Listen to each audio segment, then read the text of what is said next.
Online Nepal HD. यदि यो YouTube च्यानललाई सब्स्क्राइब गर्नुभएको छैन भने सब्स्क्राइब गरिहाल्नुहोस् है, नत्र पछि परिएला नि। नेकपा एमाले जेठ 2 मा फर्किने निर्णय गरेको छ। अध्यक्ष केपी शर्मा ओली पक्षका नेताहरू मात्र रहेको स्थायी कमिटीको मंगलबार बसेको बैठकले आगामी बिहीबार एकता पूर्वको केन्द्रीय कमिटी बैठक बोलाउने निर्णय गरेको हो। यसबारे भोलि बोलाइएको 10औं राष्ट्रिय महाधिवेशन आयोजक कमिटीको बैठकले निर्णय गरे एक नेताले बताएका छन्। सर्वोच्च अदालतका आदेशहरू, संसद विघटनका मुद्दा र पार्टीको विवादलाई एकताबद्ध बनाउन भइरहेको सन्दर्भमा पार्टी एकताको सन्दर्भमा महत्त्वपूर्ण निर्णय हुन्छ उनले बताएका छन्। सर्वोच्च अदालतको 23 फागुनको आदेशले पुनर्स्थापित एमालेका अध्यक्ष केपी शर्मा ओलीले 28 फागुनमा आफू पक्षीय नेताहरूको बैठक राखेर नवौं महाधिवेशनबाट निर्वाचित पदाधिकारीहरू हटाउने, 10औं महाधिवेशन आयोजक कमिटी बनाउने लगायतका निर्णय गरेका थिए। त्यसमा असहमत माधव कुमार नेपाल पक्षले पनि देशभर समानान्तर कमिटी बनाइरहेको थियो। नेताहरूमाथि गरिएको कारबाही फिर्ता लिएर एकता प्रयास चलिरहेको बेला संसद भङ्ग गर्न खोजेको भन्दै नेपाल पक्षका 26 सांसदले कांग्रेस सभापति शेरबहादुर देउवालाई प्रधानमन्त्री बनाउन हस्ताक्षर गरेका थिए। सर्वोच्चमा दायर रिटमा 23 जनाले हस्ताक्षर पनि गरिसकेका छन्। लगत्तै अध्यक्ष ओलीले माधव कुमार नेपाल र झलनाथ खनाल सहित 11 जनालाई पार्टीबाट निष्कासन गरेका छन्। उनीहरू बाहेक अरूलाई भोलि 10औं राष्ट्रिय महाधिवेशन आयोजक समितिको बैठकमा बोलाइएको छ, तर नेपाल पक्ष अनुपस्थित हुने बताएका छन्। यसैबीच असार 14 गते जननेता मदन भण्डारीको 70औं पुण्यतिथि। ठीक 1 वर्ष अगाडि मदन भण्डारी फाउन्डेसनले प्रधानमन्त्री निवास बालुवाटारमा एक कार्यक्रमको आयोजना गरेको थियो। कार्यक्रमका प्रमुख अतिथि प्रधानमन्त्री केपी शर्मा ओली थिए। उनले विदेशी शक्तिहरूले आफूलाई हटाउन योजना बनाइरहेको बताएका थिए। प्रधानमन्त्री ओलीको मुखबाट यस्तो षड्यन्त्रको पर्दाफास भएपछि नेकपा भित्र ठूलो हलचल उत्पन्न भएको थियो। नभन्दै कार्तिक 5 गते भारतीय खुफिया एजेन्सी रका प्रमुख सामन्त कुमार गोयल नेपाल आएका थिए। करिब 3 घण्टा प्रधानमन्त्रीसँग बालुवाटारमा बिताएका थिए। ओली र गोयल बीच के कुराकानी भयो र के सहमति भयो भन्ने कुरा बाहिर नआए पनि गोयल भ्रमणपछि नेपालमा उत्पन्न राजनीतिक विग्रहबाट गोयल 2/3 बहुमत सहितको नेकपा सरकार ढाल्न आएको कुरा ओलीले पुस 5 गते संसद विघटन गरेको घटनाबाट पुष्टि गरेका छन्। आफ्नै पार्टी भित्रको आन्तरिक कलहका कारण विदेशी शक्तिले आफूलाई प्रधानमन्त्रीबाट हटाउन खोजेको अग्रिम सूचना पाएका ओलीले संसद विघटन नगरी 2/3 बहुमतको सरकार जोगाउने भित्री प्रयास गरेको भए पनि 5 वर्षसम्म निरन्तर उनलाई प्रधानमन्त्री बन्न कसैले रोक्ने थिएन, किनभने नेकपाका अर्का अध्यक्ष पुष्पकमल दाहाल प्रचण्ड पार्टीको कार्यकारी अध्यक्षका रूपमा एकताका सम्पूर्ण काम सम्पन्न गर्ने र ओलीले 5 वर्ष सरकारको नेतृत्व गर्नेमा सहमत भइसकेका थिए। ओलीबाट त्यो सहमति कार्यान्वयनमा समस्या आएपछि स्थायी कमिटीले भदौ 26 गते पार्टी र सरकारले गर्ने कामको जिम्मेवारी बाँडफाँड समेत गरेको थियो। पार्टी भित्रको आन्तरिक द्वन्द्व समाधान गर्ने स्थायी कमिटीको रोड म्यापमा मात्र ओली र प्रचण्ड हिँडेको भए यी दुवै जना किन रोइस मंगले आफ्नै ढंगले भन्ने अवस्थामा पुग्ने थिएनन्। जननेता मदन भण्डारीले राजनेता मनमोहन अधिकारीलाई मालेसँग जोडेर एमाले बनाएका थिए र त्यो एमालेको अध्यक्ष अधिकारीलाई सुम्पिएका थिए। आफू महासचिव भएरै अधिकारीलाई सघाएका थिए। भण्डारी र अधिकारीको बाबु छोराकै रूपमा पार्टीलाई सुदृढ, सबल र सशक्त बनाउन उनीहरूले भूमिका खेलेका थिए। यो ऐतिहासिक घटनालाई एमाले अध्यक्ष केपी शर्मा ओलीले थप उचाइमा पुर्याएका थिए। कमरेड पुष्पलालको सपना साकार पार्दै ओलीले माओवादी केन्द्रसँग पार्टी एकता गरेका थिए, जुन एकतालाई नेपाली जनताले अनुमोदन गर्दै 2/3 मत दिएका थिए। नेपालको कम्युनिस्ट आन्दोलनमा मात्रै होइन, विश्व कम्युनिस्ट आन्दोलनका लागि पनि यो एकता र त्यसको उपलब्धि एउटा शिक्षा थियो।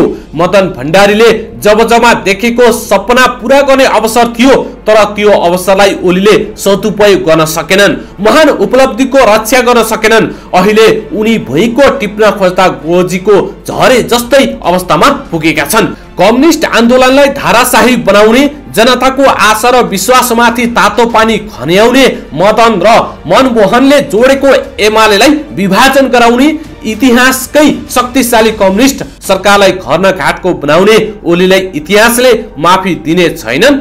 एक दिन जनताले दण्डित गरेरै छाड्नेछन्। त्यो दिन पनि टाढा छैन। ओली आफैले दुई पटक सार्वभौम संसद भङ्ग गरेर निर्वाचनको मिति घोषणा गरेका छन् र संघीय लोकतान्त्रिक गणतन्त्रात्मक व्यवस्थालाई नै कमजोर बनाउँदैछन्। यसको रक्षाका लागि सच्चा एमाले पंक्ति धुलो टकटकाएर उठ्नु पर्नेछ। अन्त्यमा यो उपलब्धि रक्षाका लागि प्रतिगमन विरुद्ध उभिएका एमाले नेता कार्यकर्ता मुठी कसेर उठ्नु पर्नेछ। प्रतिगामी कित्तामा उभिएका एमाले नेता कार्यकर्ताहरूमाथि अनुशासनको डण्डा चलाउनु पर्नेछ र मदन भण्डारीको सपना पूरा गर्न सुदृढ सुसंगठित जुझारू पार्टी निर्माणमा जुट्नु परेछ। यसैबीच नायब महान्यायाधिवक्ता पदम प्रसाद पाण्डेले प्रतिनिधि सभा पटक पटक विघटन भए त्यसबाट स्थिर सरकार र संसद आउने अनौठो तर्क गर्न थालेका छन्। संवैधानिक इजलासमा जारी विघटन विरुद्धको रिट माथिको सुनवाईका क्रममा मंगलबार उनले त्यसलाई पुष्टि गर्ने आधार प्रस्तुत गर्दै भारतको उदाहरण दिएका थिए। भारतमा 1970 मा इन्दिरा गान्धीले गरेको विघटनपछि 1971 मा भएको चुनाव उनको पार्टीले 67.9% मात्र मत ल्याएर स्थिर सरकार बनाएको र त्यसपछि 1979 मा तत्कालीन प्रधानमन्त्री चौधरी चरण सिंहले विघटन गरेपछि भएको चुनावमा एउटा दल बहुमत ल्याउन सफल भएको पाण्डेको तर्क थियो। त्यसैले प्रधानमन्त्री केपी शर्मा ओलीले गरेको अहिलेको विघटनपछि पनि बहुमतको स्थिर सरकार बन्ने भएकाले विघटन सदर गर्नुपर्ने उनको आशय थियो। पार्लियामेन्ट डिजोल्युसनलाई संकुचित दृष्टिले हेर्नु हुँदैन, बृहत रूपमा हेर्नुपर्छ श्रीमान उनले भनेका छन्। पाण्डेले थप उदाहरण पनि प्रस्तुत गरेका छन्। 1991 मा फेरि चन्द्रशेखरले पनि विघटन गरेका थिए। 1997 मा इन्द्र कुमार गुजरालले पनि विघटन गर्नुभएको थियो। अदालतमा मुद्दा पर्यो, अदालतले मुद्दा खारेज गर्यो। 1979 अप्रिलमा अटल बिहारी वाजपेयीले एक भोटले विश्वासको मत प्राप्त गर्न नसकेपछि उनले पनि विघटन गरेका थिए। त्यसपछि बल्ल स्थिर सरकार बन्न थालेको थियो। अटल बिहारी वाजपेयीले मिलिजुली सरकारबाट कसैको विश्वासको मत फिर्ता लिने आँट गरेका थिएनन्, किनभने फेरि विघटन गर्दिन्छ नि उनले भने। यसरी पार्लियामेन्ट पनि र गभर्नमेन्ट पनि स्टेबल हुने अवस्था सिर्जना हुँदो रहेछ। 2004 मा मनमोहन सिंहको पनि मिलिजुली सरकार बन्यो, त्यो पनि 5 वर्ष चल्यो। 2014 मा बीजेपीले 51% सिट ल्यायो, स्टेबल सरकार बन्यो। फेरि 2019 को चुनावमा पनि नरेन्द्र मोदीको पार्टीले 55% सिट ल्यायो र स्थिर सरकार चलाउँदैछ। त्यसपछि पाण्डेले भारतको उदाहरणको निष्कर्ष सुनाएका थिए। यसरी इन्डियाको उदाहरणको कन्क्लुजन के त भन्दा श्रीमान पटक पटकको विघटनले पनि पार्लियामेन्ट र गभर्नमेन्टलाई स्थिर बनाउँछ, यसरी त सरकार बनाउन सहयोग पनि गर्ने रहेछ नि। उनले लगत्तै उनलाई न्यायाधीश ईश्वर प्रसाद खतिवडाले भारत नभई नेपालको उदाहरण हेर्न भने। एउटा प्रश्न विद्वान मित्रलाई, इन्डियामा त त्यस्तो भयो, हामी आफैतिर फर्केर हेरौँ। खतिवडाले 2051, 52 र 59 मा भएका घटनाले स्थिरता दिन नसकेको सुनाउँदै सुधे। चुनावपछि फेरि पनि पार्लियामेन्ट डिजल्भ भए, फेरि चुनावमा जानुपर्ने अवस्था आयो, स्थायित्व त फेरि पनि भएन। त्यसैले भारतको उदाहरण दिँदै गर्दा नेपालमा स्थायित्व नभएको पाटो पनि त सम्झिनु पर्ने होला नि। जवाफ दिँदा नायब महान्यायाधिवक्ता पाण्डे आफै अप्ठ्यारोमा परेका थिए। उनले परिवर्तन तुरुन्तै खोजेर नपाइने, बरु समय लाग्ने बताएका थिए। भारतमा पनि पटक पटक विघटन भएको लामो समयपछि मात्र स्थिर सरकार आउन थालेको तर्क गरेका थिए। नेपालमा 2059 मा विघटन हुनुको एउटा कारण तत्कालीन सशस्त्र द्वन्द्व पनि भएको उनको भनाइ थियो। तुरुन्तै स्टेबल गभर्नमेन्ट बनिहाल्छ भन्ने त इन्डियाको उदाहरणले पनि देखाउँदैन।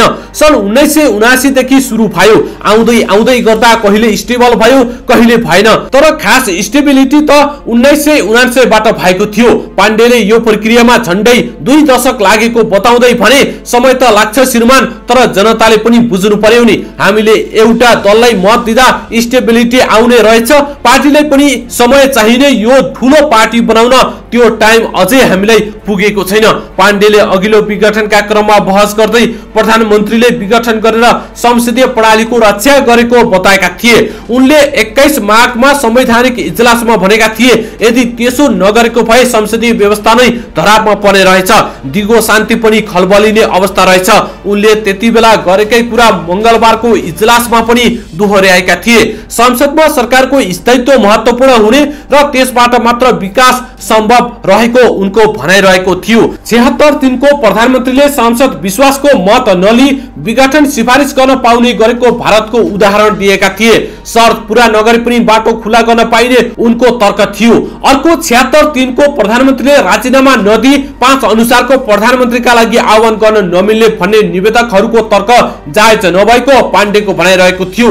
राजीनामा दिनै पर्छ भनेर कतै लेखेको छैन, त्यो राख्न खोजिएको भए क्लियर भएर राखिन्थ्यो। एउटा प्रोसेसबाट अर्कोमा जान रिजाइन गरिरहनु पर्दैन, त्यसकारण राजीनामा दिनै पर्ने बाध्यता प्रधानमन्त्रीलाई कतै पनि छैन, उनले भनेका छन्। यसैगरी एमाले पुरानै संरचना अर्थात् 2075 जेठ 2 गतेको अवस्थामा फर्किने भएको छ। स्थायी कमिटीको मंगलबार बसेको बैठकले एमाले र माओवादी केन्द्र एकता पूर्वको केन्द्रीय कमिटी बैठक अनुसार 18 गते बोलाउने निर्णय गरेको पार्टी प्रवक्ता प्रदीप ग्यावालीले बताएका छन्। प्रवक्ता ग्यावालीका अनुसार 10औं महाधिवेशन आयोजक कमिटीको बुधबार बस्ने बैठकले यो निर्णय गर्ने अनुमोदन गर्नेछ। पहिले बुधबार महाधिवेशन आयोजक कमिटीको बैठक बस्छौं, त्यसले पार्टीको अहिलेको संरचनालाई केन्द्रीय कमिटीमा रूपान्तरण गर्नेछ। प्रवक्ता ग्यावालीले भनेका छन्, रूपान्तरित केन्द्रीय कमिटीको बैठक 18 गते गर्ने निर्णय हुनेछ। बैठकले महाधिवेशन आयोजक कमिटी भंग गरी पुरानो केन्द्रीय कमिटी बेउताउने निर्णय गरेको छ। महाधिवेशन आयोजक कमिटीको बैठक मार्फत 2072 जेठ 2 को केन्द्रीय कमिटीलाई बेउताइनेछ। त्यसपछि 241 सदस्यीय केन्द्रीय कमिटी कायम हुनेछ। 2071 सालमा भएको एमालेको 9औं महाधिवेशनले 182 सदस्यीय केन्द्रीय कमिटी निर्वाचित गरेको थियो।